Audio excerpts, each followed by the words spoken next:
Hello friends, आ गए हम अपनी नई वीडियो पे।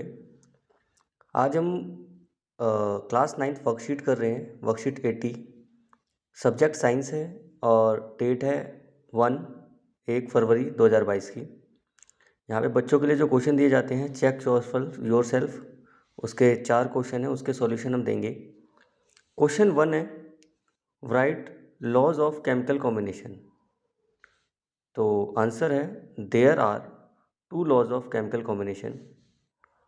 First law is law of conservation of mass.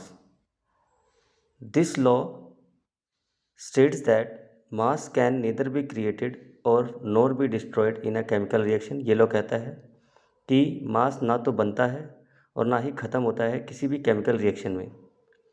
Second law is law of constant proportion.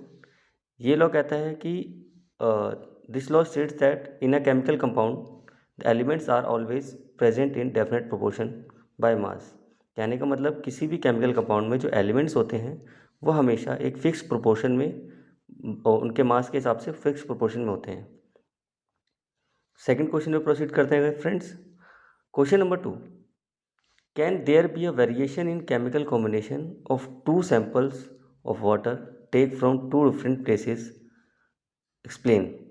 कहने का मतलब ये है कि क्या कोई फ़र्क होगा जब हम पानी के मॉलिक्यूल को 2 अलग अलग जगह से लेते हैं तो उनके केमिकल कंपोजिशन में कोई फ़र्क होगा? तो हम कहेंगे बिल्कुल नहीं। There is no variation in a chemical combination of 2 samples of water of different places because ratio by mass of hydrogen and oxygen is always same in every sample of molecule.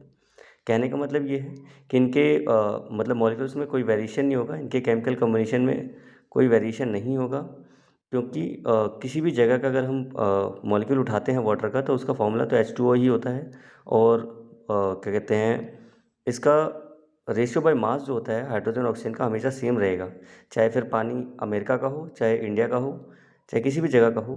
तो पानी का sample कहीं से भी उठाया जाएगा तो उसका रेशियो सेम ही रहेगा, जैसा कि हमने लॉ में पढ़ा था।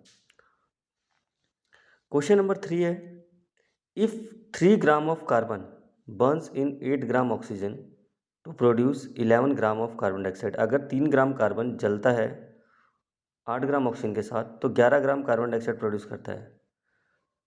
Then how much carbon dioxide will be produced if 24 gram of carbon is burn in 64 gram of oxygen.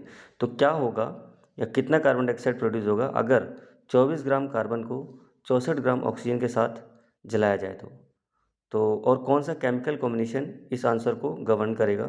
तो हम देखते हैं इसका solution. 24 gram carbon 64 gram oxygen जब इनको जोड़ते हैं तो 88 ग्राम होता है, और according to law of conservation of mass, law of conservation of mass 24 और 64 दोनों को ऐड करेंगे क्योंकि mass can neither be created और nor be destroyed in a chemical reaction. तो इसी के दौरान हम देखते हैं कि 24 और 64 को जमा प्लस करते हैं और हमें 88 ग्राम आंसर मिलता है। तो फ्रेंड्स उसके बाद हम आते हैं क्वेश्चन नंबर 4 पे। क्वेश्चन नंबर 4 कहता है, which elements are involve in the formation of water. पानी के फॉर्मेशन में कौन से एलिमेंट्स इन्वॉल्व होते हैं?